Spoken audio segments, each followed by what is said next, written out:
And I have a feeling in the end, we're going to discover that net neutrality was about something we didn't really understand. That Mhm. in the end, the ability of ISPs to take certain people out of circulation will be invoked if nothing else works to silence them. Hmm. Yeah, that's interesting. I hadn't thought of that. All very possible. Yep. And we haven't gotten there yet. It probably hasn't been necessary. But I think the embarrassing thing is it hasn't been necessary because we just haven't seen anything like a wide scale rebellion on the part of the people you would expect it to come from. I mean, the people in Maoist China or Soviet Russia who worked in the press, they had an excuse for not raising a ruckus about certain things. The thing that's always bothered me about journalists in the United States is you don't even really need to offer them anything to make them conform. Uh, there's no, particularly even any special benefits that you get from doing so. And it's just a very timid, uninquisitive group of people, and they're uniquely ill-suited, I think, to the mission of trying to oppose this thing. But you're absolutely right. I mean, I hadn't thought about those other layers, but those will probably come into play as well. They will if they need to. It'll stop Right. short of them if it can do it with the other layer. But the problem is, you say exactly the right thing. It hasn't been necessary yet, but the same principle applies. As soon as it's necessary, it will be too late. Right? Right. You Yeah. have to see it coming. And what you describe in journalism, I call the epidemic of cowardice, but it's also a kind of learned helplessness.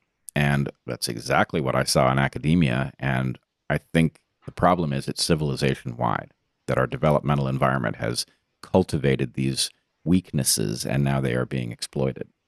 Well, I think not for nothing. A lot of people are saying this is the evergreen of the United States right now.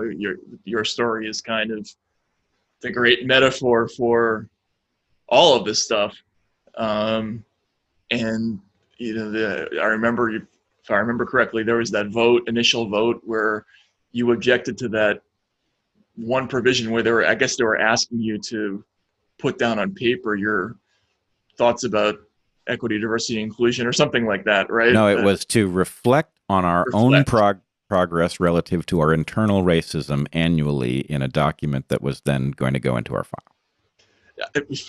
First of all, I just can't even imagine being a person and thinking that like that would be a good idea, and for a variety of reasons, putting any of that down on paper is. But anyway, the notion that the vote ended up being 70-2 or whatever it was, that kind of speaks to all the things that are going on now in the press. You hear a lot from journalists who are saying you cannot believe what's going on in our shop right now, right? Or um, they're meeting out after work in bars. Sometimes people are only willing to talk about what's going on at work if they work with their spouses, right? So this is again recalls the kind of the Soviet cliche of the husband and wife who spoke under the covers at night, about what was going on at work.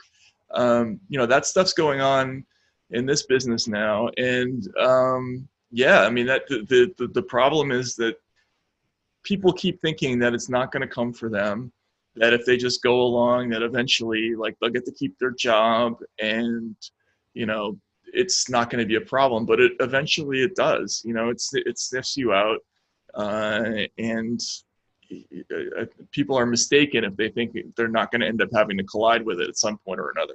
Yeah. Eventually it's going to come for you, and eventually is like by the end of July. Right. You know? Exactly. um, Exactly.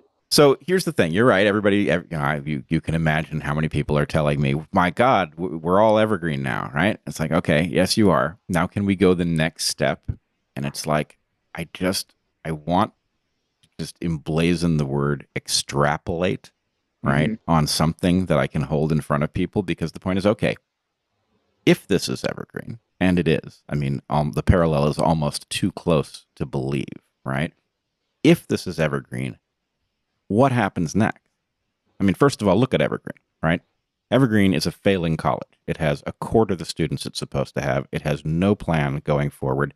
and it has continued down this road without ever acknowledging it made a mistake. Right. That's the Democratic Party, right? Yeah. Joe Biden is George Bridges, and the United States is about to be evergreened, except that in the United States, there's another force that this is going to collide with, which is the well-armed rural population that has a right to be terrified that this is coming for it.